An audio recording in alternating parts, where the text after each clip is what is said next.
तो चलिए देखते हैं बच्चों के अंदर जो है सो किस प्रकार की शिक्षा व्यवस्था है। और बच्चों को हमेशा हम प्रयास करते रहते हैं कि बच्चों के अंदर कोई तकलीफ ना हो, बच्चे के अंदर कोई शिक्षा व्यवस्था कम ना जाए। हम जितना हमारे पास जितना भी नॉलेज है वो बच्चों को हम पूर्ण रूप से देने का प्रयास करते हैं, क्योंकि एक शिक्षक का वही दायित्व होता है कि बच्चे को कभी भी खराब ना होने दे।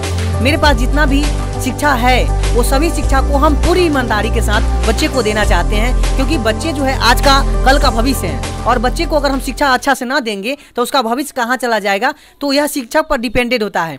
क्योंकि माता पिता किसी को जन्म दे देते हैं, लेकिन एक शिक्षक का दायित्व उसके जीवन में बहुत बड़ा होता है।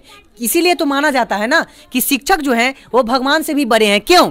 क्योंकि जन्म कोई भी दे सकता है, लेकिन कर्म देने का अधिकार केवल गुरु को होता है, और गुरु का दायित्व जो होता है बहुत ही बेहतर होता है। तो उनको भी यह सोचना चाहिए कि बच्चे को भविष्य से ना खेले और बच्चे के भविष्य के बारे में हमेशा सोचते रहे। तो चलिए देखते हैं, बच्चों से कुछ बातें करते हैं कि बच्चे खुश हैं कि नहीं। क्योंकि अगर बच्चे खुश होंगे तो वो शिक्षा व्यवस्था को ग्रहण कर पाएंगे। अगर आप मारते हैं, पीटते हैं और बच्चे को कहते हैं कि उसकी शिक्षा व्यवस्था कैसी है, कैसे बच्चे पढ़ रहे हैं, तो यह कभी भी संभव नहीं है कि बच्चे को मारकर उसको अच्छी तरह से पढ़ाई जाए। यह कभी संभव नहीं है। बच्चे के अंदर में सबसे पहली बात कि उनके अंदर खुशी होनी चाहिए। अंदर से अगर उनके अंदर खुशी है तो वो बच्चे एग्जैक्टली पढ़ पाएंगे, क्योंकि खुशी से जो बात ग्रहण की जाती है वो हमेशा के लिए रह जाता है। जैसा कि आप सोचिए कि आप जो भी बात हंसते हंसते बात को सोचते हैं वो बात हमेशा के लिए याद रहता है। उसी प्रकार से अगर बच्चे को चेहरे पर स्माइल हो, अगर आप क्लासरूम में जाते हैं और आप जैसे ही पहला इंप्रेशन देते हैं और हंसते हैं तो बच्चे आपके चेहरे देखकर बच्चे भी खुश हो जाते हैं।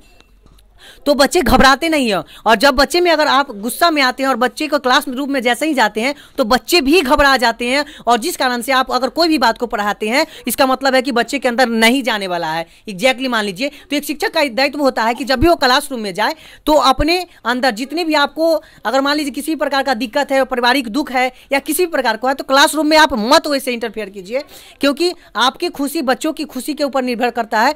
तो आप भी खुश होकर बच्चे के अंदर जाए और बच्चे में यह देखें कि बच्चे जो है से किस प्रकार से आपसे चाहते हैं। तो आपकी खुशी बच्चे की खुशी में परिणत होगा, और जब आप खुश होंगे तो बच्चे को अच्छी शिक्षा दे पाएंगे। यह हमेशा के लिए होता है, क्योंकि बच्चे का भविष्य आपके ऊपर डिपेंड होता है।